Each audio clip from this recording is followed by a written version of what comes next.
This may be better titled Epilogue and Introspection, because we're going to do some introspection into what we have covered in the earlier parts of the course also, because we have covered a lot. And I think you should be proud of what you've learned, and hopefully you've learned the basic principles of a lot of things, which is the most important thing. Okay, there are no required readings for this lecture. That's the good part. But basically, remember, I showed you the slide in one of the earlier lectures, the major high-level goals. We wanted to understand the basics, principles, and precedents, and hopefully we covered a lot. Like virtual memory actually shows you a good chunk of that, right? We're giving you a lot of that. And based on such understanding, hopefully you've learned how a modern computer works underneath. And hopefully we've taken an approach where you can critically evaluate the trade-offs of different designs and ideas. If you've been following, you probably know that I never dismissed a single idea saying this is bad or this is good. I gave you the good side and the bad side, and then I potentially made a judgment call saying, okay, this didn't work out well in practice because of this reasons, right? Usually because of the downsides that we discussed. So all ideas have upsides and downsides, and it's really important to be able to critically analyze those upsides and downsides. And that's if we have achieved that in this course, then I'm happy, basically, because that's perhaps the most important part of the course. So your critical thinking, your critical analysis skills. And it happened to be that we apply those critical analysis skills to ideas in computer architecture and digital design in this particular course. But those skills are applicable way beyond this course. They're applicable to any aspect of life, actually. If you've got that critical thinking skills and reinforced it in this course, then I'm happy. And we've implemented principal design, a simple microprocessor with all of its idiosyncrasies, and you've done it in FPGAs with all of the FPGAs idiosyncrasies. So hopefully you learned from that exercise a lot. And hopefully you learn to systematically debug increasingly complex systems during your labs as well. And hopefully some of you have actually been developing ideas. Maybe some others have been developing ideas and they have not been vocal about it. That's perfectly fine. But hopefully this course has set the stage so that you can develop new out-of-the-box designs and solutions to problems. Remember, we started with solutions to problems in the first lecture. Computing is all about solving problems. So hopefully we've actually achieved that as well. So, I mean, again, this is a slide from the first or second lecture, I think. The focus was on basics, principles, and precedents, and how to use them to create and implement good designs. And I think over the course of 26 lectures, we've covered them. Okay, why these goals? Regardless of your future directions, hopefully these principles will be useful for you, as I said earlier, in doing many things. Whatever your path is going into the future, and you're the only one who can choose that path, of course, potentially with guidelines from other people, of course. But whatever you choose in this list over here, design better hardware, software systems, make better trade-offs in any design, solve problems better. It could be any problem. Think in parallel and think critically. Hopefully this course helped you. And as I said, the last three are the most important, perhaps. I mean, these things hopefully you understood, but the last three are the more generally applicable skills going into the future. Solving problems, thinking in parallel, and thinking critically. And we've come a long way. If you remember, we started the transistor as the building block. We now built up to virtual memory and system software mechanisms, and also security attacks, if you will, that circumvent some of those mechanisms.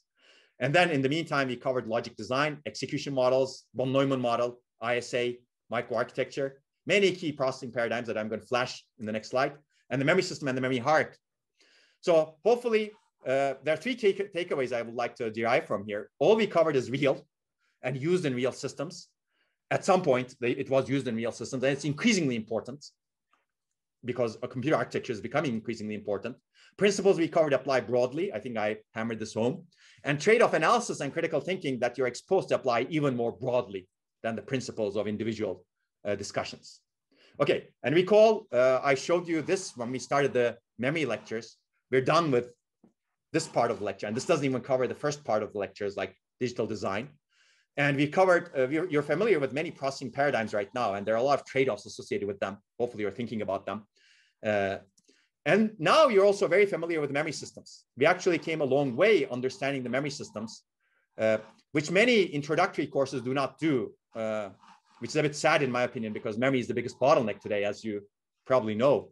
But now we are also familiar with many aspects of memory systems, and hopefully you can think of trade-offs for many different system designs and ideas.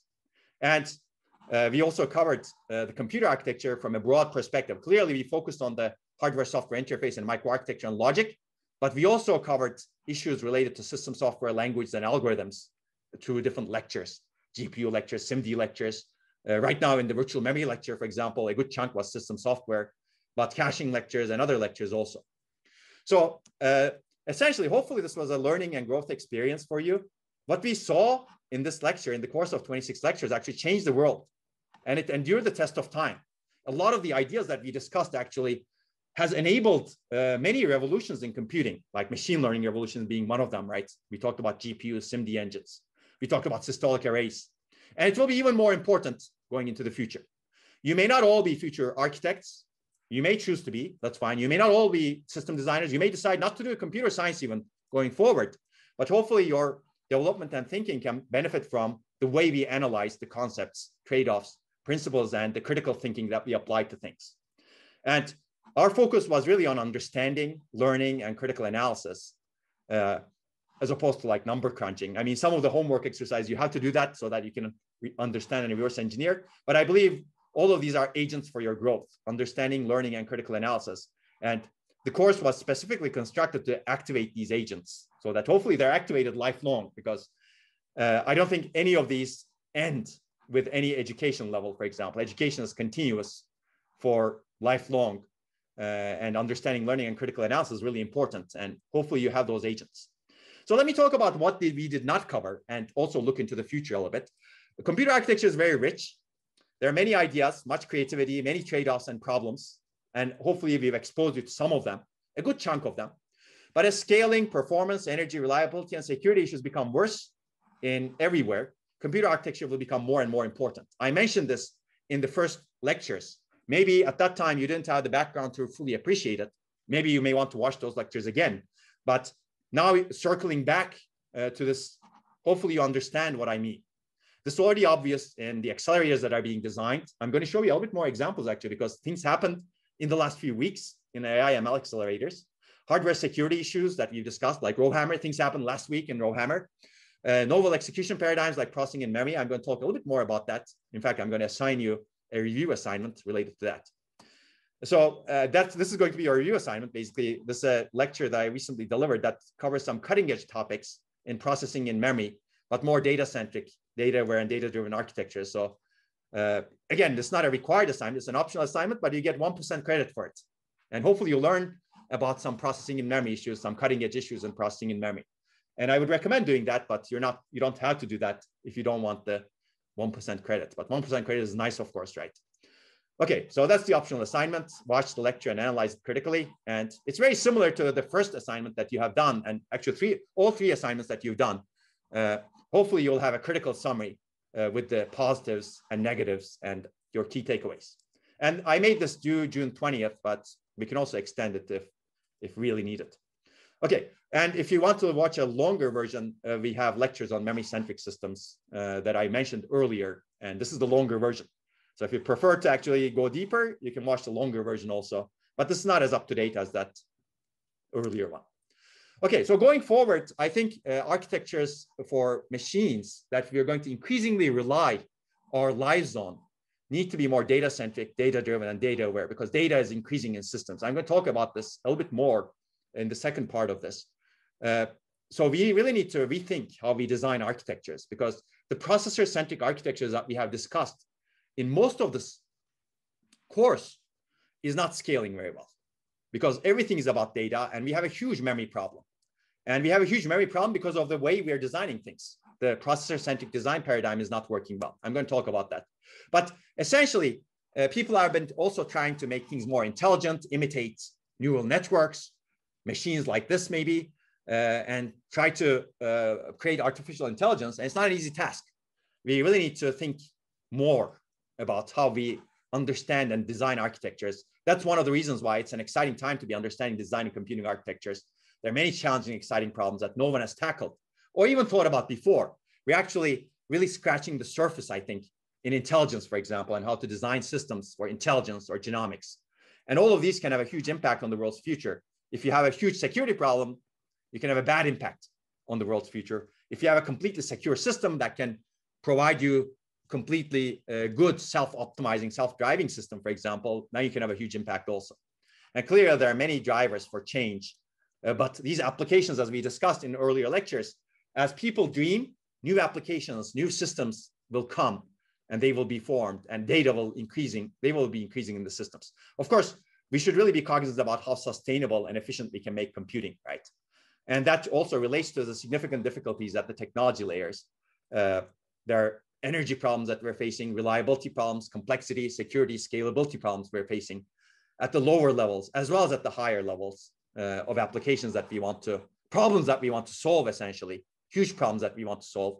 And all of them go through designing better architectures, better systems. And I think this course is very fundamental to in introducing you to how to start solving some of those problems. Okay, so as I said, this is a great time to be a computer architect because a lot of things in the system is strained. Applications are more demanding. There are many requirements. There are multiple possibly emerging technologies, many issues, and many big problems waiting to be solved. And many big innovations require computer architecture going into the future, as we have been seeing in systems. And remember, I showed you actually many interesting things are happening today in computer architecture in the first lecture, lecture 1 of this course. Now, many interesting things actually happened during the course of this course. I'm not going to cover all of them. I'm going to show you a few. This thing, for example, happened last week. I think last week. I don't know the exact date, but we have not discussed it. So far, I've shown you systolic arrays. And in the systolic array lecture, actually in the first lecture also, we talked about TPUs, saying that we will talk about systolic arrays. This is Google's tensor processing unit, and this is version 4. They released it recently. They don't have a lot of detail about it, but they want to target even bigger machine learning applications compared to TPU3, which we talked about. Computer vision, natural language processing, recommender systems, reinforcement learning that plays Go like AlphaGo. So they have specialized acceleration mechanisms in the entire system. And you can see that their computation capability is much larger, partly because they have a lot more memory also in this, which they don't disclose. Computation capability is 250 teraflops compared to 90 teraflops in TPU3, which we have seen. And per board, you can get 1 exaflops. So this is amazing. This is, of course, this is one specialized, very specialized accelerator. And you know exactly what principles it's based on, right? Systolic arrays plus very high bandwidth memory, right? And of course, the mechanisms to orchestrate the data movement between the memories and the systolic arrays. And then you can do a lot of matrix multiplications over here and achieve 250 teraflops in this particular device, right? And we have seen TPU3, that was bigger than TPU2. And we have seen TPU2, and we have seen TPU1, right? So these things we have seen, but TPU4 was introduced last week, essentially. So as we actually take this course, go through this course, things are happening. So things are advancing so fast. It didn't used to be the case, basically. In the 1990s, early 2000s, you wouldn't see a processor being introduced once a month even, or once a year, actually, right? Now things are moving much fast because we need to keep up. We need to solve the big problems. Hopefully they're doing it for a good reason, of course. I'm assuming that they're doing it for a good reason. But as I also said in the first lecture, technology is agnostic to your purpose, right? It could be used for good or bad, and hopefully we can use it for good. And this is what happened also in the last few weeks. This is Cerebus's wafer scale engine, and I've shown you before, so I'm not going to go over it. But this is also a big improvement compared to the previous wafer scale engine. And you can see that transistors are increasing, clearly. Moore's law, at least, is partially alive. I believe it's alive, and if people are going to push forward, as long as it can stay alive, it's going to stay alive. And this is one example of it, basically. And finally, this was announced actually earlier this week. This is AMD's last level, 3D last level cache. Actually, we have shown this picture. This was AMD Ryzen from 2020. You can see that most of it is cache. And we said it was 32 megabytes shared cache. What they did was they added more shared cache, except they didn't put it on this die. They put it on another die that would fit on top of the processor die that we have seen, essentially. That's the idea over here. So they increased the size from 32 megabytes to 96 megabytes. So they have an additional 64 megabyte L3 cache stacked on top of the processor die. And it's connected using true silicon vias that go up 3-dimensional. And they get very high bandwidth also into this cache. Not as good as the cache that is on die, of course, but it's still quite good. But the capacity of your cache is very highly improved right now, as you can see. And this was introduced, I think, earlier this week. And you can see that these things are happening. And this is 3D stacked architectures. They're coming, as you can see. We can 3D stack different chips on top of each other. So we're not limited by the 2 dimensions anymore. I think increasingly we're going to see systems like this. And increasingly systems will be more monolithic going into the 3rd dimension. Okay, there's one question. How have they solved the problem with the heat? So that's a great question. Basically, I think I'm not sure. There's not enough description in this announcement. But yes, whenever you go 3D, there's heat and thermals, and they need to have some sort of solution. But probably we will learn more. In the end, I think there's no magic. Either you need to have a better cooling system, which I doubt that they have increased the cooling significantly, but probably maybe they have a higher power budget, etc. Right? But it remains to be seen. Very good question.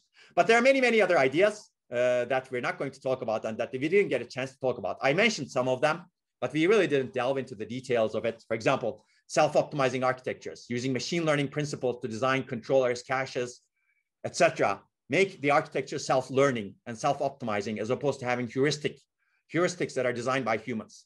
Processing in memory systems. I'm going to talk about this briefly as we segue into the future. But emerging memory technologies, I introduced phase change memory a little bit, but we didn't really go into a lot of detail. Solid state disks, interconnects, which is a missing part, and many other issues over here that I'm not going to talk about. And a lot of this is covered in advanced computer architecture courses and the seminar courses that I'm going to mention later on. But a lot of the things, actually, these things were criticized in the past, right? The 3D caches, for example, saying that these are high cost, but they provide you a principled design in some way. And in a sense, they're similar to this Oculus in New York City that I used in my earlier lectures. So if you have principled designs, they may come at a cost, and they will come at a cost, but over time, the cost will amortize itself. So it's really important to think about principled designs and push forward and make our systems better and better going into the future. And we will not regret it as we do that, because we can solve more and more problems. Of course, we need to be careful and efficient while doing that. And if you go and visit Oculus, please send me pictures. I've seen many pictures from many earlier students from this course because they like some of these architectures, I think. I think anyone who goes there likes it as well. Okay, let me quickly recall some things. We talked about run-head execution in the last lecture. This is something dear to my heart, but you can actually do things like this also. So run-head execution is an idea that I developed in my PhD, and it's, I'm not going to go through the idea again. You can watch the last lecture clearly, but it's a way of getting the benefits of a large instruction window by not stalling, actually. Instead of stalling, when you get a long latency cache miss, you do pre-execution based prefetching speculatively completely so that you can parallelize cache misses, prefetch them inside the caches, and you save cycles. And clearly, this has a lot of benefit, and I'm proud of it, given that I've done my PhD on it. And it has enabled, it has been used in systems. And you can see some systems that have been using it. And we mentioned this last time, right? Prefetching and run-head execution is employed in IBM Power 6. It's employed in Denver and in some systems that are not public also, actually.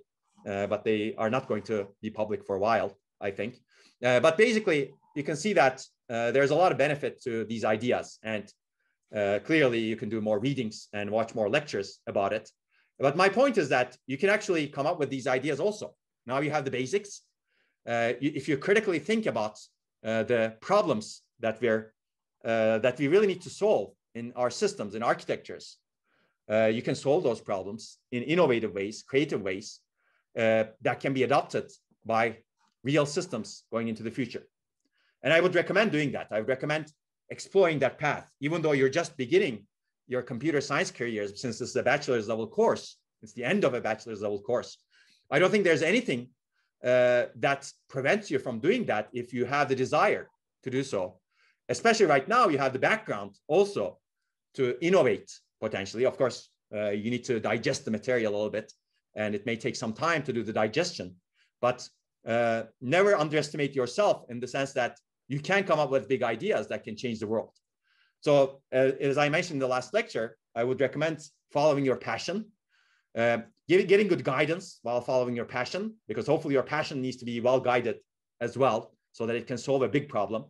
But along the way, you need to be resilient because in all cases, you will get pushback from people who don't understand the ideas, from people who don't care about it, et cetera, et cetera. There are many reasons to push back on new ideas. And many people do that, unfortunately. Sometimes it's fortunately, sometimes it's good pushback, sometimes it's bad pushback, but don't be derailed by it. And this is an important advice that I give you based on my experience in the past, because if you get derailed, if you don't follow your passion, then you may actually lose out, and the world may lose out on the new ideas that you can develop. So you need to, I think, relentlessly follow your passion if you're passionate about something. And it's good to be passionate about something when you're trying to solve problems. And I think building infrastructure to enable your passion is good. We have done it with RowHammer, for example. We're doing it with processing in memory. We're doing it with many research that we do. So building infrastructure takes time. There's a saying that big ideas or research is 99% sweat to get the 1% pearl. So you want the pearl, which is important and which is going to change everything. And you have to give 99% sweat, 99% of the time. You can make that 99.99% if you want, which is perfectly fine, I think. So basically, I think this build infrastructure can be rephrased as work hard, because if you want to enable something big, you need to work hard. Well, of course, you need to be principled as well, but there's no big idea that's been enabled without working hard that I know of. So I think that also requires resilience, right? So be resilient, I think, is important. And I think focus on learning and scholarship. There are a lot of things people focus on these days, even in research and scientific community, that I think are essentially anti-science. The focus really should be on what have I learned, how have I advanced the state of the art and the future, and how have I contributed to the scholarship of the world collectively. Those are the only things that really, really matter for your impact. Everything else is just noise plus bureaucracy, let's say. So I think learning and scholarship is really important, and make that the compass in your careers, I would say. And in the end, I strongly believe in this. The quality of your work defines your impact, and nothing else in the end. You have to make it high quality. Of course, there needs to be a good idea, etc. And your passion needs to lead to something big, right? But in the end, it has to be high quality to have impact. If it's low quality, then maybe you should not do it in the first place, right? And I think overall, you can make a good impact on the world, assuming you have a good mindset, good goals, and good focus going into the future. And I strongly believe in this. And I think this is, it's really important for future generations also to believe in this. And I think in the end, it all boils down to this good mindset, goals, and focus. Okay, recall this versus that, right? I think all of these that I just discussed right now, I also discussed in the last lecture, kind of point out to some people who've changed the world, right? We discussed Calatrava, for example, and a key question we asked was, how was Calatrava able to design especially ski buildings? And we said, I think I didn't use the word passion over here, but passion is one of them for sure. But hard work, perseverance, dedication, etc., and a lot of other things that he has combined over decades and decades. And of course, principled design and strong understanding and commitment to fundamentals should not be understated ever. And I think, as I said, you will be exposed to and hopefully develop and enhance many of these skills in this course. And hopefully you have seen some of them. And if you do not fully appreciate it right now, but maybe you can take a look back and try to analyze what you have learned based on what we have discussed in the first couple of lectures in terms of design mindset and how to make a difference. Okay, so with that, also I would recommend going to the Calatrava buildings and enjoying them. You may find the closest buildings around the ETH and University of Zurich, for example. Okay, so let me talk a little bit about processing in memory. This is going to be also the subject of the optional assignment that you're supposed to review.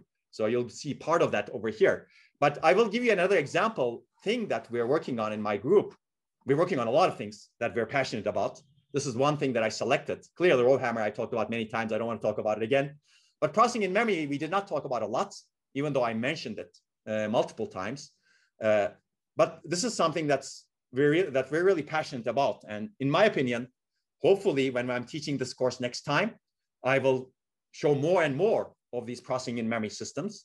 And maybe if I teach this course 10 years down the road, or some other course 10 years down the road, maybe we will be talking about processing in memory-based systems in a good fraction of the course. That's what we would like to hope. And that's what we would like to enable also. But you already know that data access from memory is the major performance energy bottleneck. We've seen this in many different ways. When we motivated the memory, the memory problem and when we started studying memory, I'm going to show you some of those slides again. But basically, to critically think, if we do some critical thinking, we will quickly figure out that our current design principles cause great energy waste. Why? We're basically moving data all around the system. To access some memory location, we have to go through, to operate on some data, we need to bring the data into the processor. And that's clearly costly in terms of energy. That clearly costs us performance. We tried very hard to avoid that performance loss, right? We just discussed many, many caching, prefetching mechanisms to avoid the latency of a memory access. That complicates our system greatly. We've just seen virtual memory.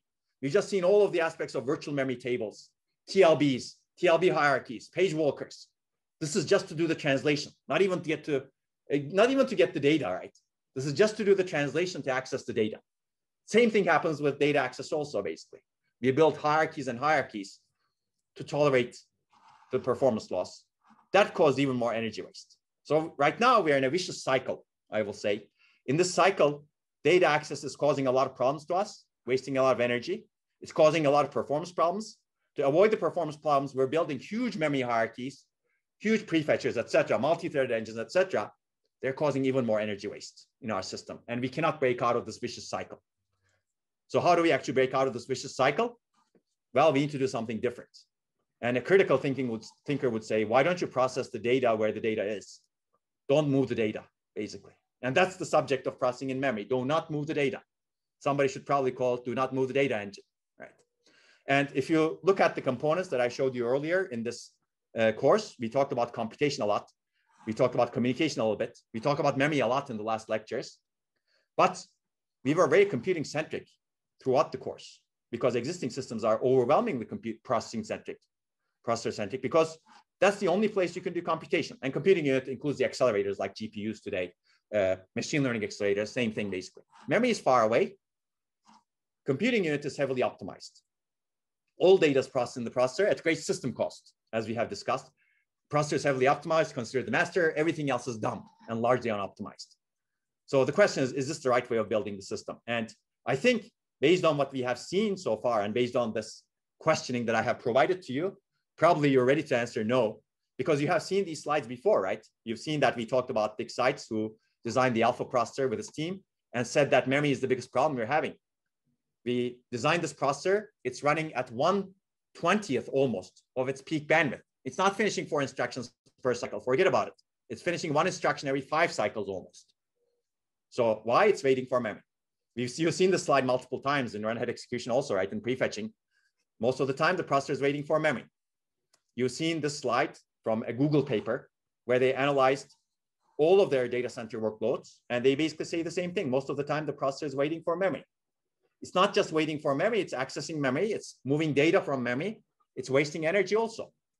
So basically, because we have this fundamental choice in the designs that we have in systems today, everything is processor centric.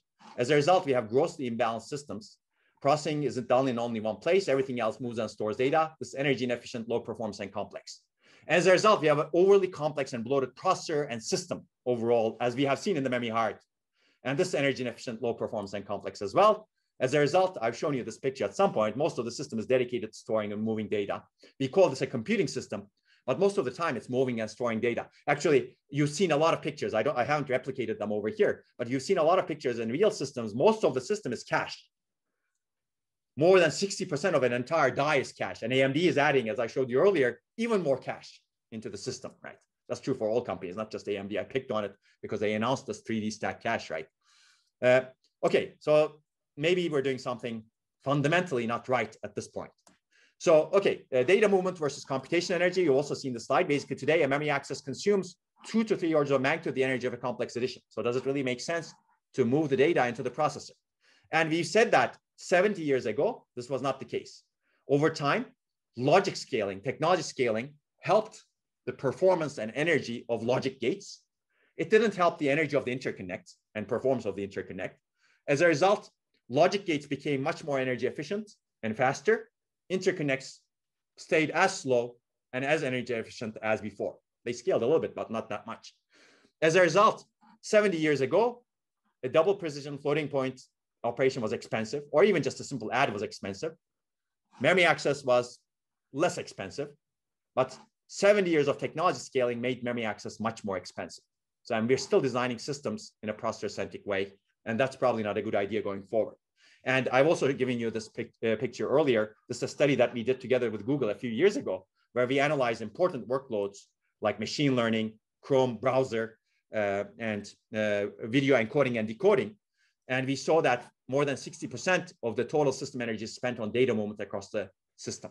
And that's probably not a good idea. So basically, we do not want to move data. Then the question is, how do we design a system that does not move the data, that minimizes data movement? This is a paradigm shift. We want to enable computation with minimal data movement, compute where it makes sense, where data resides. It could be anywhere. It could be memory. It could be disk. It could be tape. It could be where the data is generated in a genomics engine, for example, in a genome sequence analyzer. We want to make computing architectures more data-centric.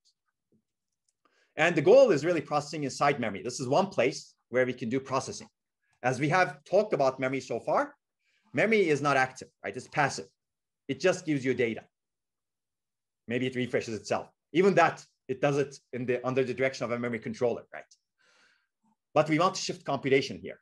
And that's why this is a paradigm shift. We want to store our important applications, whatever you can imagine. Machine learning could be part of these, of course. And we want to query the memory, saying, memory, do this function for me. Memory does it, provides the results. Today, we don't have the capability or the interfaces to do this.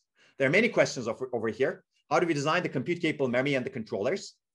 How do we design the processor chip and the in-memory units after this? How do we design the software and hardware interface to enable this? How do we design the programming languages, compilers, and system software to enable this? How do we design our algorithms and map them to the in-memory processing substrate over here? And how do we actually think the theoretical foundations of computing? So this is an across-the-stack problem going all the way from devices that can compute, logic that can enable computation, microarchitectures that can enable computation, interfaces that can enable pushing of computation to memory, system software, languages, algorithms that can enable this. Theoretical foundations, I will also talk about this. At some point in your career, you will take a theory of computing science course, theoretical computer science course. Maybe you're taking some of it right now. And you may learn about big O notation, for example. And if you look at the theory of computing science, it's very processor-centric. It assumes that processor is the thing that processes the data. And as a result, you count operations. Big O notation is all about complexity of algorithms, analysis of algorithms. You may be taking these courses at some point. Is all about counting the operations. It's not about counting data movements. It's not about the memory at all. It's really about how many operations that you do. That's it. But if memory is the most expensive thing, is that really the right way of analyzing systems? And is that really the right way of building systems going into the future? So even the theoretical foundations of computing is ingrained with a very processor-centric mindset, if you will. And going forward, that may need to change. Even theoretical foundations of computing may be critically thought so that we have a more data-centric mindset. Okay, so processing in memory actually is a very rich field today. It's not a new idea. It was proposed in late 1960s for the first time. But today it's becoming a lot more important. And because we have a lot of issues in technology, applications, everything we talk about related to the memory system. And there are two approaches to it. I'm going to very quickly talk about them. And then I'm going to show you some example research going into the future. Processing using memory is a very interesting approach. It really uses the underlying memory substrate to do analog operations. So actually processing near memory essentially puts some logic near memory. It doesn't use the memory cells themselves to do analog operations, but it's really put some logic near memory. So it's very similar to what we have today, except processors are much more tightly integrated with the memory. For example, you may have a pipeline processor near a bank.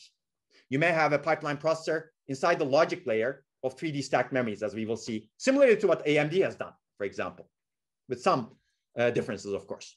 So basically, both processing using and near memory view memory as an accelerator.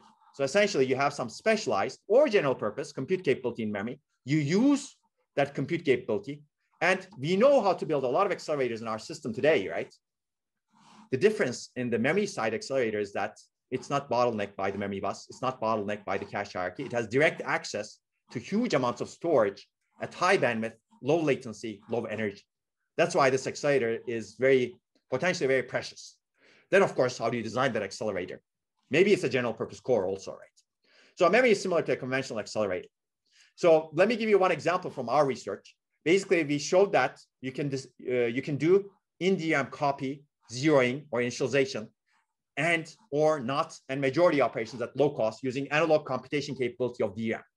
And the idea is, remember the rows, you activate rows, just like in RowHammer. If you activate 3 rows concurrently, you perform computation, analog computation, which leads to bitwise AND or not and majority functions, which are functionally complete, as you know from this course, which means that you can map any program onto the substrate like you can do in DRAM. And we showed that you can actually have significant performance energy improvements, 30 to 74x in this paper. If you're interested, you can take a look, of course. And new memory technologies enable even more opportunities. These are memory technologies like phase change memory, memristors, etc., because they actually are non-volatile. As a result, the data movement is even less. So if you want to know more about this, certainly you can read the papers we have written on this topic. This is a more recent paper that has a good DRAM background also, actually, that I mentioned earlier. And this is one of the more recent papers that we've written on this topic. You can see that the paper is titled SIMDRAM, concepts that you learned in this course. Basically, we can do bit serial SIMD processing using DRAM in this particular work. Okay, there are other very exciting things that you can do in DRAM or memories in general. For example, you can generate physical unclonable functions, signatures in memory. I'm not going to talk about how you do that, but these are important for security of systems, clearly. If you have in-memory computation, you should have security substrates over there on the memory side as well. You can do true random number generation in DRAM, and this is one paper that we've written on this topic. Another paper is coming up next week. It's already on archive, actually. You can take a look. So certainly you can do a lot of interesting things inside the memory chip, just using the analog operational principles of memory without adding any logic. Okay, but there's another opportunity that you can exploit, which is the 3D stack logic plus memory, which AMD exploited in their caches, for example. And the idea over here is you have memory layers, and then you have a logic layer, and then you put memory layers on top of a logic layer, and you have 3 silicon vias to connect them, just like in the AMD processor earlier. Now you have reasonably tight integration between memory and logic. The good thing is the memory and logic is fabricated in different ways. As a result, the logic can be good quality also, but there are a lot of technology issues over here. Going forward, there are monolithic or true 3-dimensional technologies that are under development. But now you can put anything into this logic layer. Any idea that we have discussed, any processor organization that we've discussed in this course can be inside the logic layer. Now you're very close to memory, right? This is processing near memory, basically. And we have also done a lot of work in this area. We're still doing work I'm going to show you, but this is one example of the work. I'm not going to go into the details of it, but this is an accelerator for graph processing. Graph processing is very important in many applications like genomics, machine learning, etc. today. And we can actually accelerate graph processing using a processing in memory engine, near memory engine that looks like this here. Here we have one memory plus logic chip. And inside it, we have many in-order cores over here. And you don't move the data here. You basically move the computation to the data. Basically, whenever you want to update a graph node, for example, you ship the computation to the graph node that is housed by the particular memory layer that's on top of a core. So you partition your data within this 3D stack system. And of course, to scale up, you certainly need to have many of these systems interconnected, many of these chips interconnected with each other. And you can essentially do the computation across them with minimal movement of data. And with whenever you want to update something, you basically ship the function to the computation. So essentially, function to the data, sorry. So communication, essentially, this is very much like a distributed systems programming, remote function call-based programming, and hardware supports that remote function-based call-based programming. And there's prefetching mechanisms internally so that you can exploit the high memory bandwidth that you have over here. So this is beautiful, I think. It basically shows that you can do computation near memory, and you can change your programming model to enable that computation. And the benefits are significant. So when we evaluated this system in 2015, it's right now relatively old, but a lot of work has built on the system, actually. And people have shown even better results than us right now because they optimize the system. You can see that these are existing systems. What do they have in common? In common, memory and processor are different from each other. There's a dichotomy between memory and processor. Processor is here, memories are here. That's the difference. These are different types of memories, hybrid memory cube, DDR3, different types of memories. And the bandwidth is limited. Why? Because you're going off chip to go to the memory. Tesseract, which is our system that I showed you in the earlier picture, looks different. Basically, there's no dichotomy between processor and memory because they're tightly integrated with each other. Each of these is a 3D stacked chip with memory and logic in it. And the overall bandwidth that's exposed to 512 in-order cores, just like here, is 8 terabytes per second. It's more than an order of magnitude compared to the best system that we had at the time. And the benefits are commensurate. Basically, on 5 important graph processing algorithms, the performance improvement you get is more than 13x, according to our results, even without optimizing the system. And the energy improvement, and because you can exploit very high levels of memory bandwidth, and the energy improvement is also commensurate, it's more than 8x. Basically, there's significant improvement. And other later works actually show that you can increase this performance improvement with better system management, new ideas, to almost 100x on graph processing. And the energy reduction is also commensurate, which is about 100x. I don't know the exact numbers, but it's close to 2 orders of magnitude, essentially. And if you're interested, this is a work that has had a lot of influence in the field. This is not the first work on 3D stacked memory, but this is the first work that showed that you can get high speed ups by customizing a processing in memory system for graph processing acceleration, essentially. And clearly there's more work after this because it's 2015, right? So one of the important questions that we tackle is how do you enable adoption of processing in memory? Because you built this new hardware and this is a new execution paradigm. Adoption is always an issue, right? As we discussed in this course, and as you're very well aware, whenever you change the interface, whenever you change something that has to change the software, you will have difficult adoption issues. And many people failed in the past. Even big companies like Intel, for example, whenever they wanted to change the instruction set architecture to something completely different, they couldn't because software base needed to move and they had competition.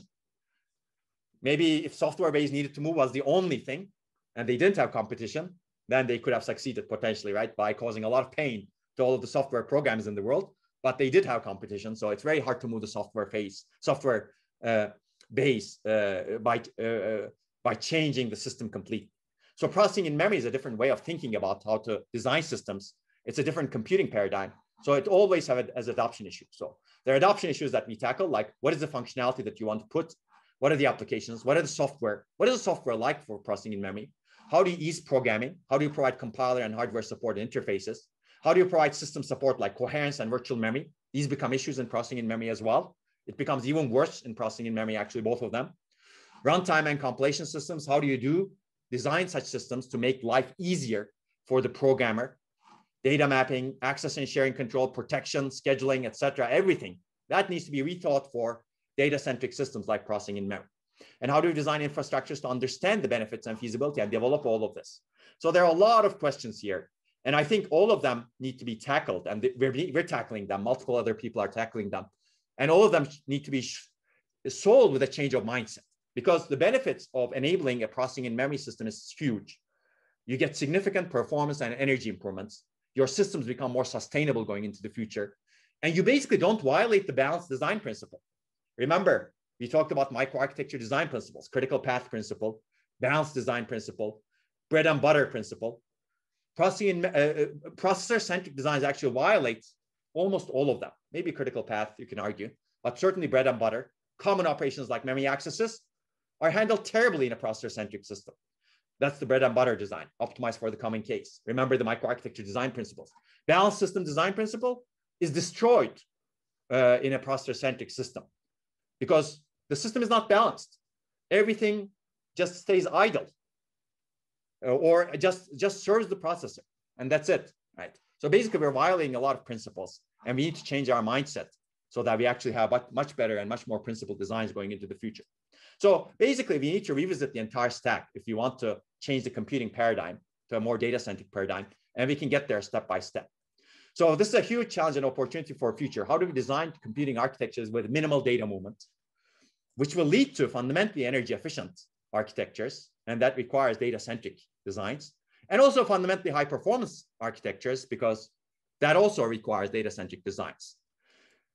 Okay, so the talk I mentioned, Intelligent Architectures for Intelligent Memory, that you are welcome to review for 1% credit is going to be about this in a little bit more detail.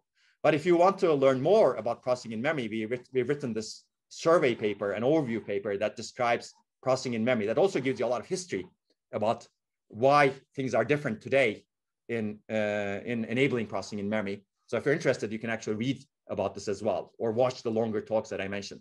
And there are other review papers that we have written that focus on different aspects of processing in memory. This was, for example, published in IBM Journal of Research and Development in their special issue for hardware for artificial intelligence. It's already appeared, actually. It's this stale wording over here. But you can also take a look at these other papers. And as I mentioned in earlier lectures, processing in memory systems are real right now. They're real systems. This is one example of a real system, UpMem system. It's a company in Grenoble, France, very close to Switzerland. And we work with them quite a bit, actually. And what they've done is essentially in a DRAM chip, they've added processors. And what does this mean? They call it DPUs, DRAM processing units. And now you know the internal organization of a DRAM chip. You have multiple banks, right? Here in each bank, you have a processor. I'm going to show you a picture of it in a little bit. In each bank, you have a general purpose processor with a 14-stage pipeline, I believe, if I remember correctly. And you can execute code on it. So essentially, this is an example of processing near memory. You basically have a processor near memory that you can offload code to. And you can program these systems. We have programmed these systems in our lab. And I'm going to show you a paper that you can read if you're interested. But these are real memory modules right now, very similar to your other memory modules, except these are processing capable memory modules. And I think this is fascinating. This was introduced in 2019, and you can read a lot more about their performance analysis right now. And you can see the newer version, P21 version, you can see that it has more chips. DPUs are faster. You can see one of the disadvantages of putting a DPU or processing unit inside a DRAM chip. As I said, DRAM is fabricated very differently from processing logic. It's really optimized for low leakage for the capacitor. And this goes against designing very fast transistors. And you can see this in the frequencies of the DRAM processing units that they have. Fundamentally, they're limited to smaller frequencies because inside the DRAM fabrication process, it's very, very difficult to get a 4 gigahertz processor, let alone 4. I mean, maybe not even 1 gigahertz processor, right? So it remains to be seen. But the good thing is people are trying. So the benefit comes from not high frequency design over here. The benefit comes from the fact that processor is tightly coupled with memory. You're not moving data off the DRAM chip. As a result, you're doing processing right where data is. You're saving energy, you're saving latency, you're saving performance, you're saving a lot of things. And you can do this in parallel across all of the banks. This actually has 2,560 processors if in a 40 rank system. So basically, you have a lot of capability for processing, assuming you can map your application and data nicely to the system. The benefit you're getting is not from frequency here. So you need to change the mindset also when you actually think about how to program these systems and how to take advantage of them. The benefit really comes from minimizing the data movements. And this is another maybe more beautiful picture, if you will, that is in a paper that I'm going to reference next. It basically shows that this UPMEM system in action, if you will. It has PIM-enabled memory. It also has DRAM. And PIM-enabled memory is hopefully where you offload a lot of your computation so that you don't move data between CPU and either PIM-enabled memory and DRAM. And you can see that this has 20 memory modules of 16 chips each. There are 40 ranks in total. Now you know all this terminology, hopefully. And overall, there are 2,560 DPUs. So it's a highly parallel system. It's a highly distributed system within a node, as you can see over here. And you need to program it nicely to get the benefits. And if you're interested more about this, we have lectures. Juan gave a lecture last year in our computer architecture class. If you're interested, take the computer architecture class also. But this lecture you can watch if you have interest. You can see that this is the internals of a DRAM chip, actually a DRAM bank. Each DRAM bank, there are 8 DRAM banks over here, as you can see. Each DRAM bank is coupled with a processor. And you can see the pipeline. The pipeline looks kind of like the pipeline that we have seen, except it's a bit longer. And there's some instruction memory, there's some data memory, and there's some data movement engine so that you can move the data. So you still exploit locality. So a lot of the principles that we have discussed apply to this processor that they have constructed. Now, I'm not suggesting this is the best way to construct a processing in memory system, but this is one way of constructing the processing in memory system without changing the programming model a lot. And even this leads to significant performance improvements compared to existing CPUs and GPUs. And you can read about that in this paper. This paper that we wrote recently, you can find on arXiv. It was published on arXiv last month, actually, in May, in late May. And you can find out that there's a significant effort in analyzing the performance of the system here. And we compare it to, in the end, to existing CPUs and GPUs. And for workloads that are suitable for the system, and we talk about what makes the workload suitable for the system, in those workloads, there are orders of magnitude performance improvement compared to a CPU, and there are factors of improvement compared to a GPU, a state-of-the-art GPU. And there are probably benefits compared to a state-of-the-art GPU in terms of cost potentially. And you can read the paper for more details. So this is a very active area. As you can see, this is a cutting-edge paper on the topic. But there are other active areas in processing in memory on simulated systems. We also do work on simulated systems. This is another work that we have released. Again, on arXiv, you can find it freely available to anyone in the world. And here we talk about what makes a workload suitable or not suitable for different processing in memory systems. We also analyze caching. We also analyze prefetching a little bit in this particular work. And we categorize workloads. So there are actually more than 300 workloads that are categorized in this work. And we basically provide a data movement benchmark suite. Geraldo is right now working on actually open sourcing it completely. So you can even find the data movement workload suite open source soon. That's true for the workload suite that we develop to test the UpMem systems as well. Juan is doing that as well. But basically, there are really interesting things that you can do to understand why processing in memory works, when it works, how it works, and how to make it better, basically going forward. And today is the right time to do this research going into the future, because these systems need to be enabled. Okay, and the good news is industry is paying even more attention as these works start popping up and becoming more and more important. Industry is paying more attention. I mentioned this. This is at the beginning of the course. Remember, this was actually introduced in on February 17th. It was a press release by Samsung. And basically, they're doing something similar in the sense that they have specialized units to accelerate matrix multiplication operations, let's say. And they do these operations very close to each bank in memory. And they call this, I think, FIMDRAM, function in memory DRAM. Don't quote me on that exact name. It's called FIMDRAM. I think it's function memory. Yeah, you can see that it's a function memory DRAM. And you can see that there's a 3D stacked architecture over here, high bandwidth memory, very similar to what we have seen earlier in my picture.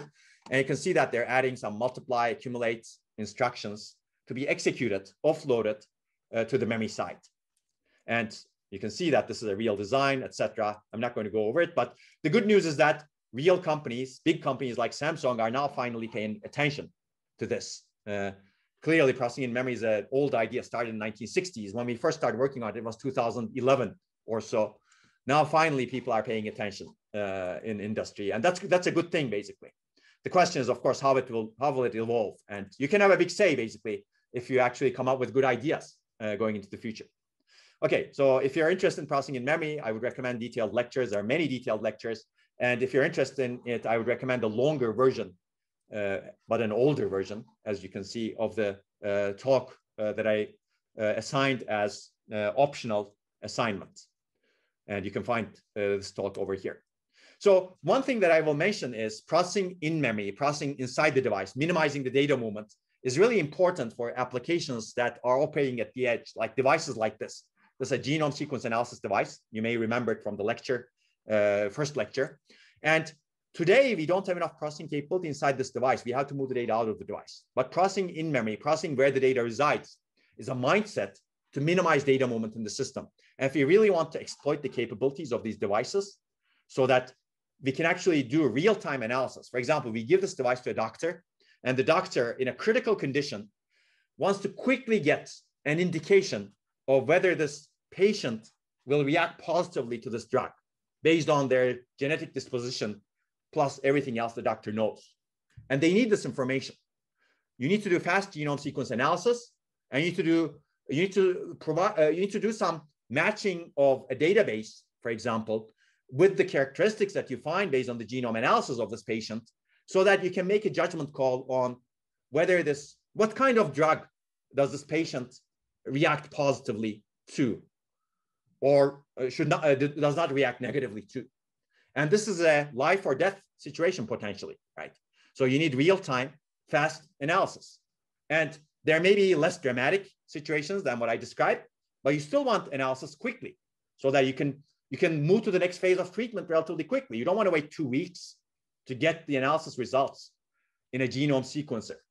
And in some cases today, it takes 2 weeks actually. It depends on what kind of resources you get, et cetera, and how much money you pay also. But we want this decision to be made in 1 minute or less.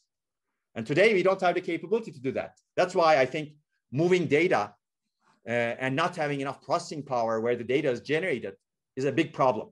In this kind of sequencing engine, if you want to have real-time decision-making capabilities, you really would like to be able to not move the data and have processing capability over here. That's why I think processing in memory can enable new platforms like genome sequencing platforms, medical platforms, scientific platforms, et cetera, that can give you results in real time and much more efficiently. And we've been working on that also for a while. This is one of the papers that we have written along the way, but we've been working on it since 2011 or so, actually earlier, 2007 or so. And today, actually, we have the devices that are capable of sequencing genomes with very small form factors like this, but they're not capable of processing data. Even your cell phone is not capable of efficiently processing data. Even a data center engine is not capable of efficiently processing data. So we need to rethink how we design our systems. And if you're interested in this, we have written this survey paper. I mentioned this in an earlier lecture also, but maybe it'll become more clear right now. We're working on accelerating genome analysis a lot, and I would recommend looking at this paper, examining this paper, if you're interested in this direction. And I think this is fascinating because we can enable new applications this way and new system designs this way. And if you're interested, you can also watch this lecture, relatively recent lecture, where I talk about accelerating genome analysis and our journey in this. And there are a lot of interesting algorithmic issues also that we cover, but a lot of interesting hardware issues that also we cover over here. Okay, there are detailed lectures you can also watch if you would like. But certainly, let's conclude. I think I've given you a lot about some future-looking research. None of this you're responsible for, of course, in the exam or anything. But this is just a foreshadowing of the things that may come about maybe 10 years down the road when you take this lecture, right? Or when you look back into the field. And if you want more of this sooner, there are multiple future options after this course. We offer a bachelor seminar in computer architecture every fall and spring. And you can find web pages for all of these. They're reasonably structured. And in the bachelor seminar, I'm going to talk a little bit more about this, but we delve into particular papers and critically analyze papers, critically present papers, do brainstorming and discussion about papers. So a lot of trade-off analysis goes into it. And this is a fun seminar. We had the last seminar yesterday. It was actually live streamed. You can find some of the publicly available seminars online, and past students who have enjoyed the digital design and computer architecture course have taken bachelor seminar courses. And some of them actually are working with my research group right now, doing either semester projects, internships, experiencing an environment where they can be part of a vibrant cutting edge group. Some of them are doing bachelor's thesis, some of them are doing master's thesis. So those are also options. But I would definitely recommend taking the bachelor seminar because that will give you a different set of skills than we have seen in this course. You will present a paper, you will critically analyze it, and you will lead a discussion about it, for example. I would also recommend taking the master's level course. This is offered every fall. It's a very project-oriented course, as we will see in a little bit. There are 5 labs. One of them is optional, and they're done in high-level language, C language, and it's fun, I think. But we're going to talk about that. And we cover a lot of more cutting-edge issues and more issues that we did not get a chance to cover in this course, clearly.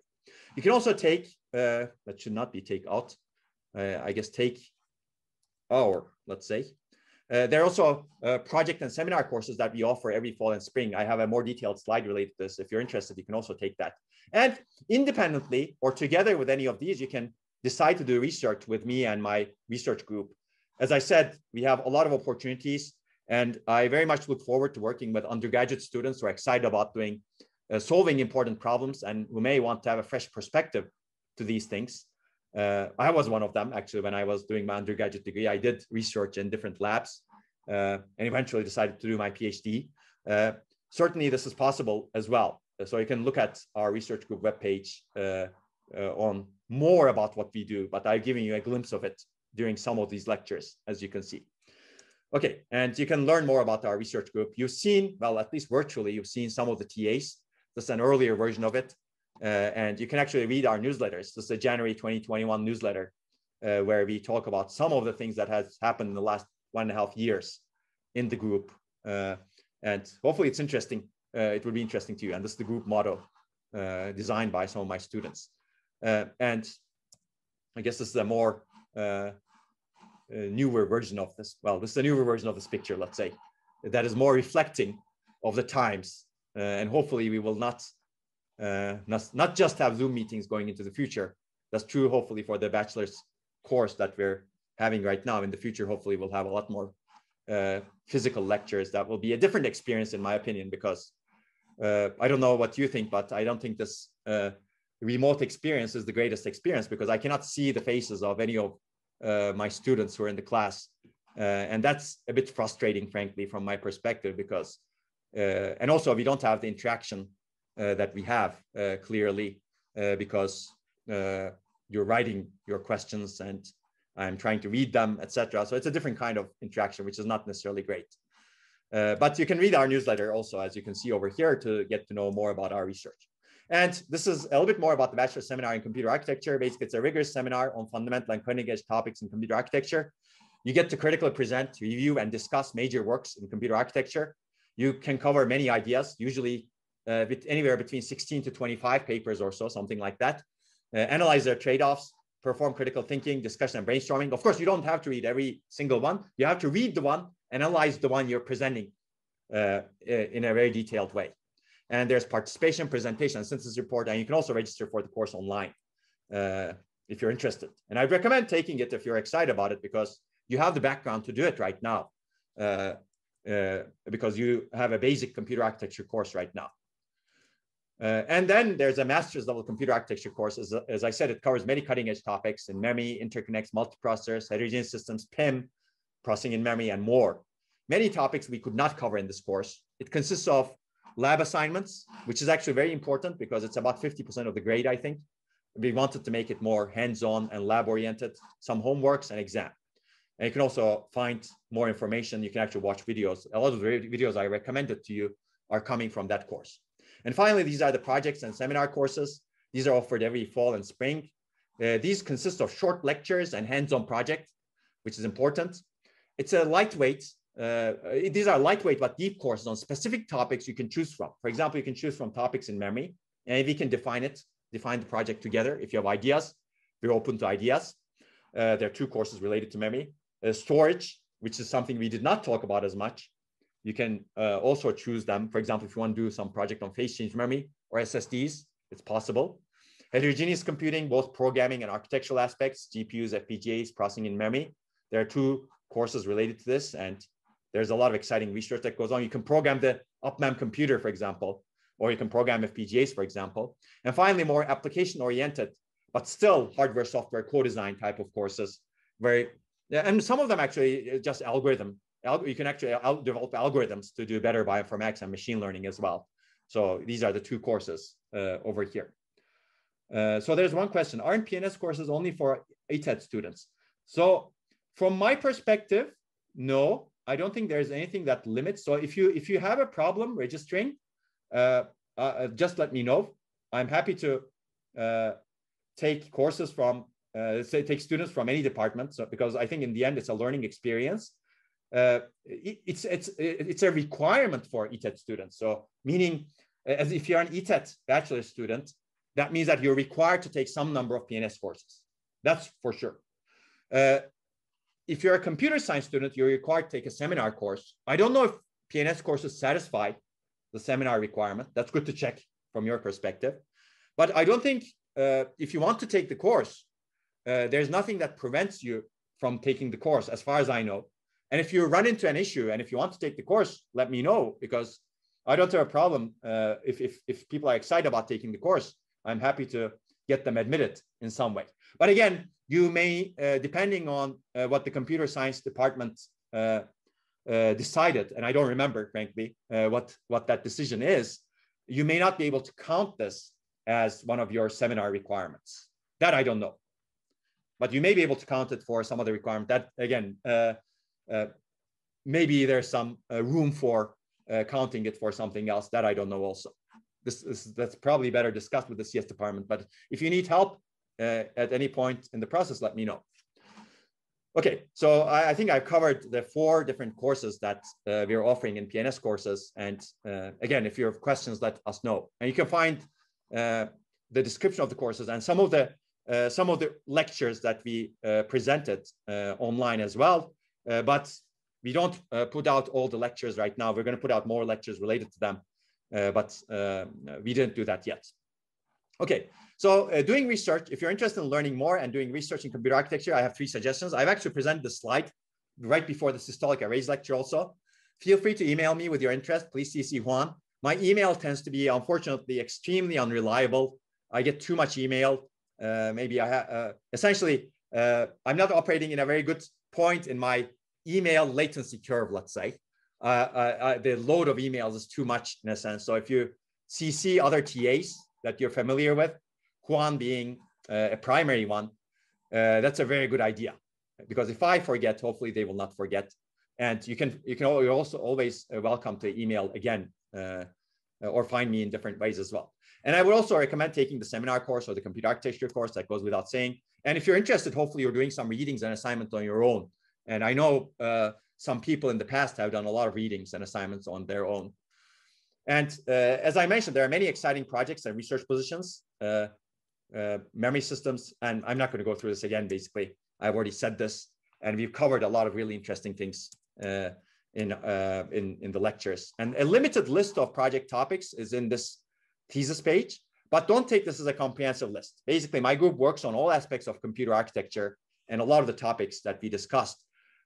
Thesis topics may be some things that we have envisioned, but you can also define your thesis topic if you work with us. And we may also have other thesis topics that are not exposed on our webpage as well for various reasons. Just one reason is there's just not enough time while doing research to write up a thesis topic online. But if you're interested in architecture, definitely get in touch with us. And again, I think this is a guideline of how to do projects with us. The biggest part is be excited about the topics that we work on and be excited about generally in computer architecture. Have a good mindset. Everything that I said earlier applies.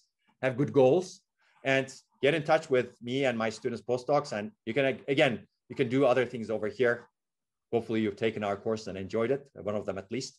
You can browse the projects, read our papers and get in touch with the authors. Maybe you've done some of that, I don't know. If you're interested, for example, you can read the RowHammer paper, any of the RowHammer papers that we have written. And you can also email us, certainly. And you can also optionally apply.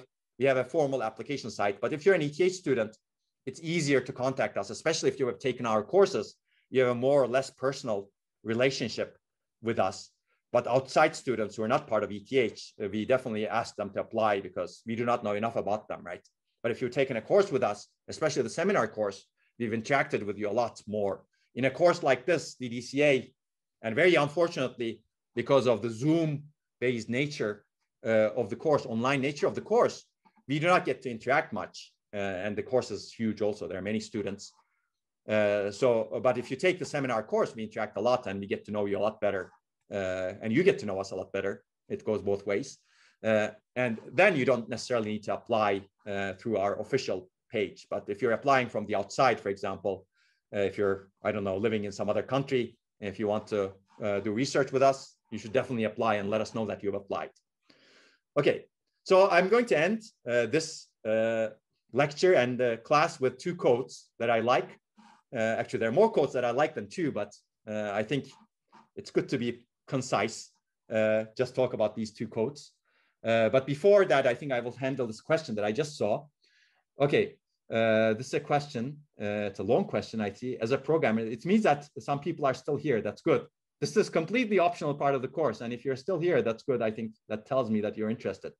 But basically, the question is, as a programmer, we always assume our instructions to run correctly. But if any tiny needed part of the ones we looked at fails, we get wrong results. Are chips nowadays reliable enough that this doesn't really happen? Or are there extensive hardware mechanisms to handle those errors? And if so, how can that be done? It's an excellent question. And I think the answer is we don't completely know. Why we don't know? Because sometimes faults happen. And sometimes it's because of hardware problems in the chips. And there's a good fraction of the faults, hardware faults, that lead to some incorrect execution in the programs. It could be RowHammer, one example, right? It could be there's some issue in the ALU that's exercised only under some conditions, some operating conditions, some alignment of the instructions in some way. These things happen, and it's not completely possible to perfectly debug every single hardware component in our systems today, because it's complicated. And you saw that we have trillions of transistors, right, in our chips today.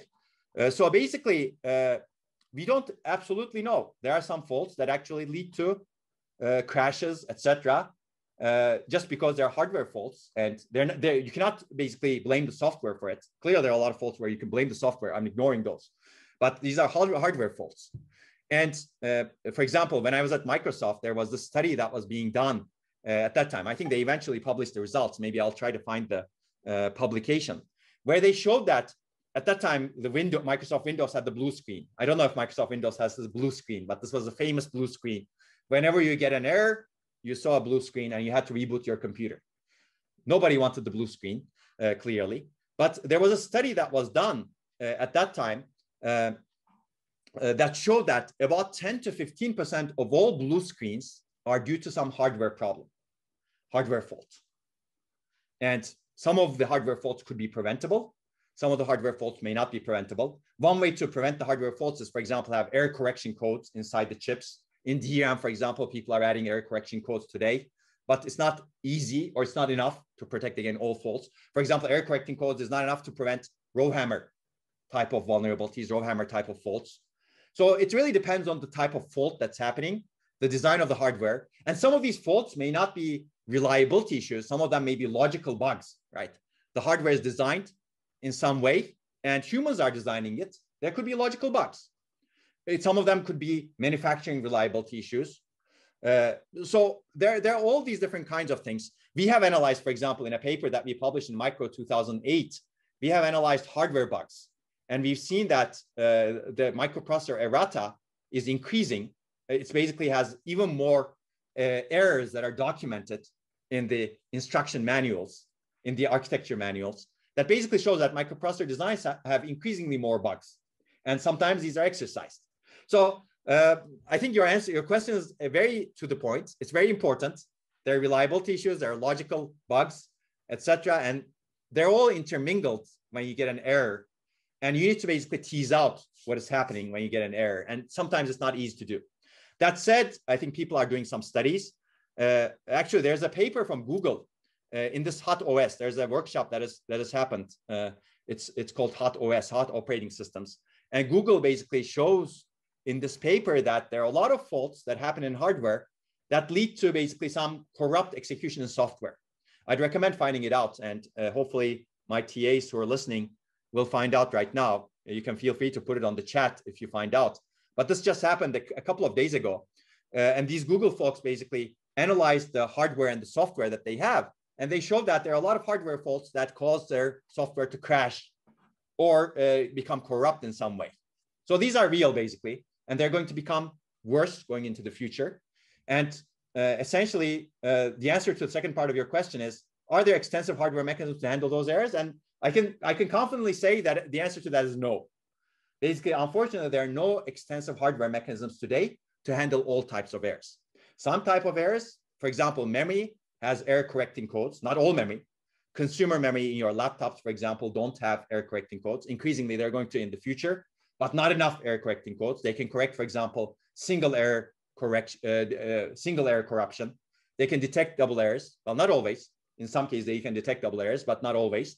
So they're limited. If you have 3 errors, for example, in memory, you're not going to be able to correct them or even detect them in some cases. So certainly there's a lot more to be done in research as well to understand the causes of these faults and to correct them. But your question is a good critical thinking for sure.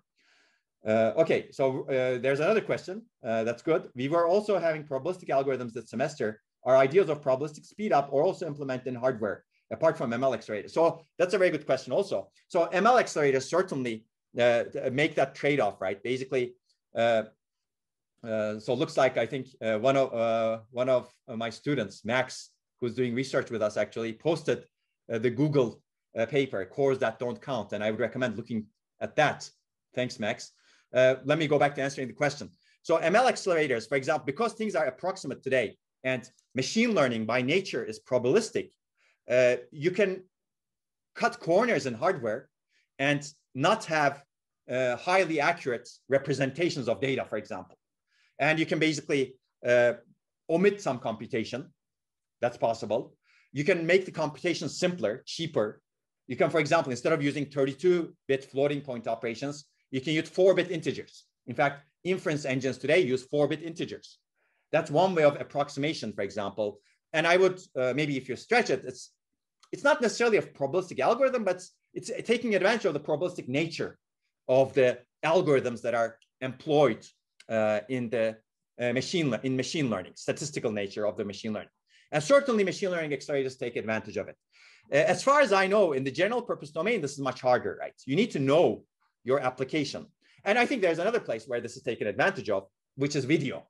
For example, when you have a video accelerator, depending on the bandwidth you have to the network, for example, the video accelerator, both software and hardware, can scale how much processing they do to the video. Depending on the battery life also, so your video accelerator can work faster or slower. So this is taking advantage of the fact that video is also, I mean, in some sense, probabilistic from the user's perspective, right? If I don't see every pixel correctly in my screen, I can still make sense of it. Especially when I'm running out of battery, maybe I would prefer my battery to run 1 hour longer than seeing everything perfectly on my screen, right? So you can make this trade-off. So on an application basis, this probabilistic nature of the algorithms and also tolerance of the users to the probabilistic nature can be exploited. And I think machine learning accelerators, video accelerators are the places that I can give you examples of, but this is much harder to do in the general purpose domain, because in general purpose domain, again, you don't know what algorithm in the real true general purpose principle, you don't know what algorithm you're really executing, right? So you cannot customize. But I think increasingly the stochastic or probabilistic sort of acceleration is going to be employed as applications become even more stochastic and stochastic. But again, you cannot really generalize it to all applications. I mean, if you want to generalize to all applications like banking, it's going to be difficult, right? I would prefer that probabilistic nature of the hardware or the algorithm to be in the favor of my bank account. But if it becomes either way, it's going to cause problems. But that's a very good question also. Okay, there's one question that I think is on YouTube. What is your view on analog compute? Are we constraining ourselves by converting everything from analog info to digital and backwards, similar to a process-centric architecture? So this is also an excellent question. And I think, again, we should really be examining very energy efficient forms of computation going into the future. And so far, we've been completely digital, especially in the general purpose computation domains, right? And I think going forward, we do need to think about analog computation. Yes, that was not the case.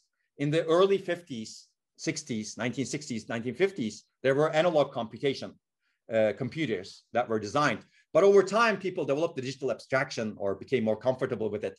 And digital abstraction was a lot easier to deal with, of course, because analog is you're operating in the analog domain, right? And while the nature is completely analog, no question about that, it's also subject to noise. Basically, you're very much subject to noise whenever you do some analog computation. And people are moved to digital so that they can avoid these noise type of issues and they can get better precision, let's say. But I think going forward, we do need to re-examine this choice. Maybe we don't go completely analog, but there are cases where we can benefit from analog computation capability to a limited extent. And maybe we do the digital to analog conversion and analog to digital conversion not as often as we do right now, because today everything is converted to digital right away. and we operate on the digital domain. And clearly, the digital domain is not scaling very well. But if you operate on the analog domain, in fact, you can use the memories for computation. That's what I mentioned earlier when we talked about processing using memory. A lot of the processing using memory work takes advantage of the analog operational principles like chart sharing principles in DRAM, but other analog operational principles like current laws, like Ohm's law, which is an analog law, to really do the computation in the analog domain. And I think people have shown that this is very efficient. The difficulty is whenever you need to convert it to the digital domain, it's at some cost. But if you actually design your system carefully, you can take advantage of both analog and digital. And analog is certainly it also rhymes well, if you will, with the stochastic nature of algorithms today, right? If algorithms are stochastic, and if analog is stochastic, subject to noise, maybe you can get away with it, right? So machine learning, for example, can again benefit from analog computation. But I think analog computation is more general. You can more general purpose because if you can do limited analog computation, limit your error, limit your noise, and you can benefit significantly from the energy efficiency of analog computation, you can have a much better system. So going forward, I think, yes, certainly this is something that needs to be rethought. So somebody on YouTube says analog is useful for AI. Yes, absolutely. And data converters are expensive in terms of power and area. That's absolutely true also. Basically, any sort of conversion that you have, analog to digital, digital to analog, is going to be expensive. But if you actually do it in a judicious way, in careful places, then you can actually get the best of the analog while minimizing the conversions. This is also similar to optical computing, right? We did not talk about optical computing, but that's a subject of, again, future courses, lectures, research. If you have optical transmission, optical interconnects, for example, the question is basically, do you do optical transmission or electrical transmission? And people have shown that optical transmission is very efficient, very high bandwidth. But electrical is how we do things today, right? But today's computers are electrical. They don't do optical computation. People also looked at optical computation as well. There are some overheads. But do you do communication optically and then convert the optical data to electrical data when you want to compute on it? And people have looked at the trade-offs. If you have very costly optical to electrical and electric to optical converters, there's a danger, right? You do communication optically, and then you need to convert into the electrical domain to do the computation, and then you need to convert it back to the optical domain to do the communication, etc. Then you may actually lose. If you're very careful, maybe you gain. But if you also move the computing to the optical domain, if you have optical computation and replace the electrical transistors, and then actually it becomes interesting as well. But again, that's beyond the subject of this course. And actually, it's a lot of it's subject to research. How do you do the computation optically? Right. Okay, is there research to store information optically? Yes, there's also research to store information in many different ways. Optical is one example. Unfortunately, I mean, they're not completely there yet. So there is storage elements. So certainly we have a lot of good storage in terms of magnetic storage, right? So magnetic storage is great in tapes, for example. Solid state drives are great, but optical storage has not been cost effective yet. But going into the future, again, things can change, right? There are a lot of emerging technologies that people are examining. For example, there's work in Microsoft in Cambridge that tries to store information in glass. Now, it's not clear if this is going to be very fast, but it's going to be very durable. There is also research that tries to store information in DNA, but that's going to be very, very slow unless we are extremely successful in our research, for example, to try to accelerate genomics, so genome analysis. So there are many, many different storage media that people are examining. Unfortunately, none of them are good enough to make a dent in the memory hierarchy today or the storage hierarchy today. They're still subject to research, which is good to do, of course, right? There's also research on quantum that we briefly discussed, which is even further into the future potentially, even though there's a lot of investment into it. Quantum principles are potentially even into the future. And certainly quantum storage is not clear. The current state of research in quantum computing, even quantum computing considers DRAM, for example, as their main memory. And that says something about DRAM and how successful it is, I think, going into the future. How successful our current technologies are. It's very difficult to disrupt them unless you come up with solutions to a lot of the difficult problems that these other technologies have. But that's why they're research. That's why research is very important to do, so that at some point you can disrupt the systems, right? Just like phase change memory disrupted systems. We talked about phase change memory. We talked about the research we have done and research others have done. Our research started from 2007, and we wrote the first paper in 2009 saying we should replace DRAM with phase change memory.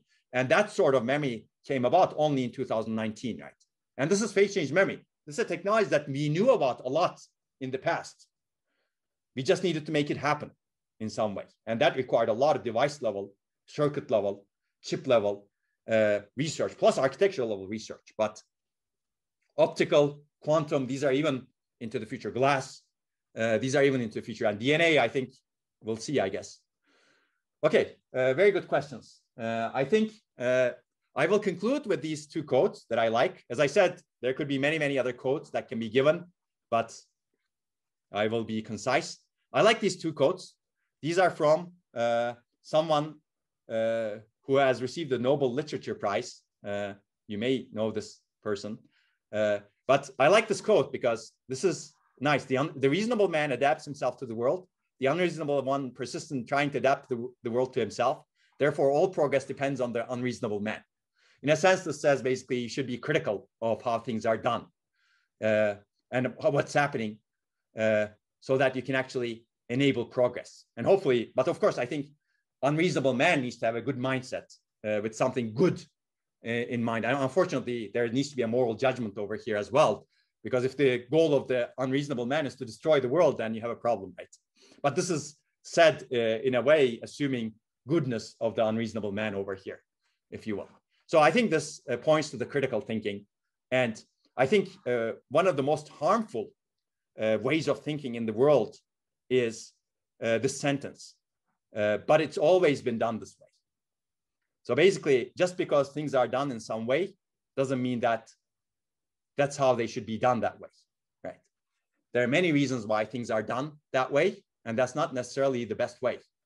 It's all a trade-off in the end. And sometimes the trade-offs become extremely negative to the way things are done.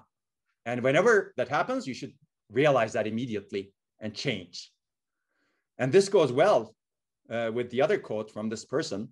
Now I've revealed that person, George Bernard Shaw, who's an Irish playwright and novelist, actually. But this ties in nicely with the second one. Progress is impossible without change. And those who cannot change their minds cannot change anything. And basically, I believe this. If you're too resistant to change, or if you're resistant to change, then you cannot really do anything big. And I hope you as takers of this course will remember these quotes, because I think these tie well with each other. As I said, one of the harmful things that has been against progress has been, oh, but we always have done it this way. And whenever you hear that, you should perhaps be very critical. Oh, but this is the only way to do things. Hopefully this course gave you many, many other examples of different ways of doing things. And that's really the mindset. If you don't take away anything out of this course, I would suggest taking away that mindset. Basically, there are many ways of doing things, and it all depends on the trade-offs. And you need to find the best way of doing things depending on the requirements and the conditions. And be the unreasonable man with a good mindset and be open to change all the time. Okay, and that's how I will conclude. I think there is a lot more in computer architecture that we're not going to cover, and we're already out of time. For those who have stuck around, thanks. But for those who have not, you can also watch this if you're really interested separately. And hopefully your next lectures, next semester in your career is going to be in person so that you can get the benefits of it. But hopefully you can also have the flexibility of watching them online. And we will certainly try to provide the best of both worlds because different approaches work best for different people, as we have discussed in the past. But I think the lack of an in-person classroom certainly I understand it's not good for many of you. And believe me, it's not good for me also, because I really don't enjoy lecturing to my beloved iMac over here without seeing your faces. But anyway, hopefully we'll change that. But I think you can be the agents for change also for that. Get vaccinated, hopefully. Okay, I think we're done. Are there any burning questions on anything? I know we're way out of time, but some of you are sticking around, and feel free to ask questions.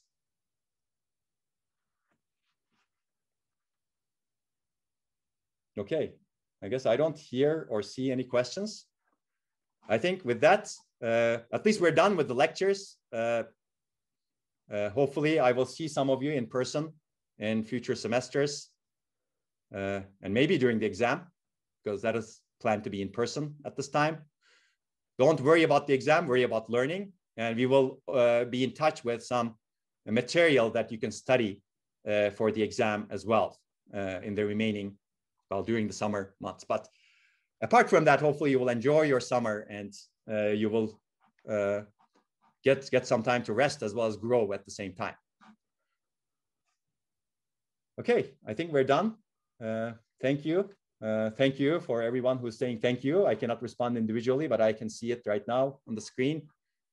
I think good luck with everything. Feel free to contact us. As I said, feel free to email me and the TAs regarding anything that you want to talk about. And we will be in touch regardless about the exam at least. Okay, take care. Have a good summer. And have a good weekend before that, of course.